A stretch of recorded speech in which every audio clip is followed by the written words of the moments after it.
So let me just read down through these last 3 paragraphs, and that will do it for tonight's study.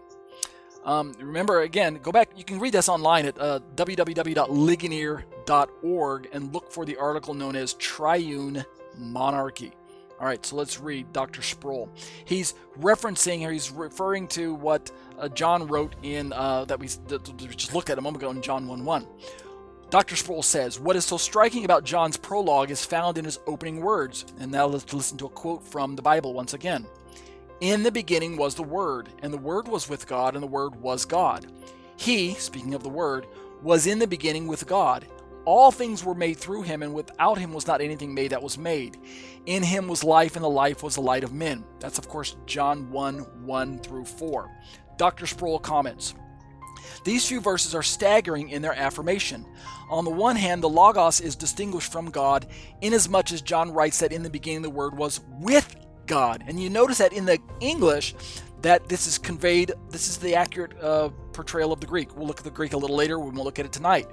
The Word is with God. In the beginning was the Word, and the Word was with God. That's what John says first. So we know that this Logos, this Word, the Logos is the word in the Greek, is distinguished from God because he's with God. By using the term with, Sproul says, the Logos is distinguished from God even though he was with him from the beginning.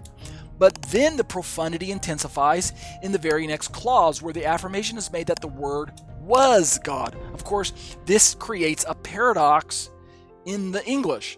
Is the Word God or is he with God? And the answer is yes. And this creates what we later called Hebrew tension.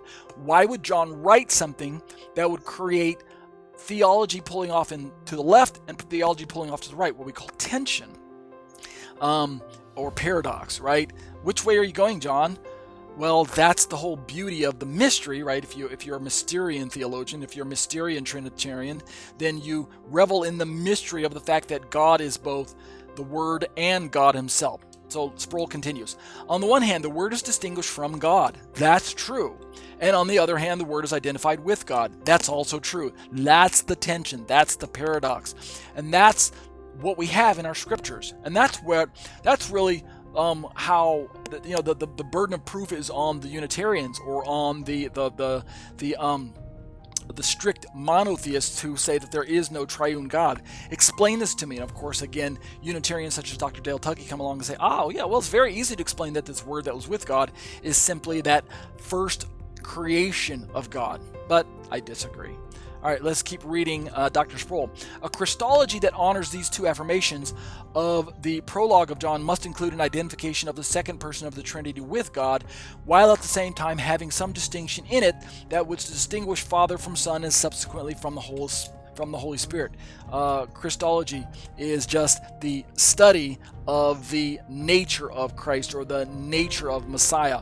It's the branch of Christian theology, as you can see in my little screen definition. It's a branch of Christian theology related to the person, nature, and role of Christ. So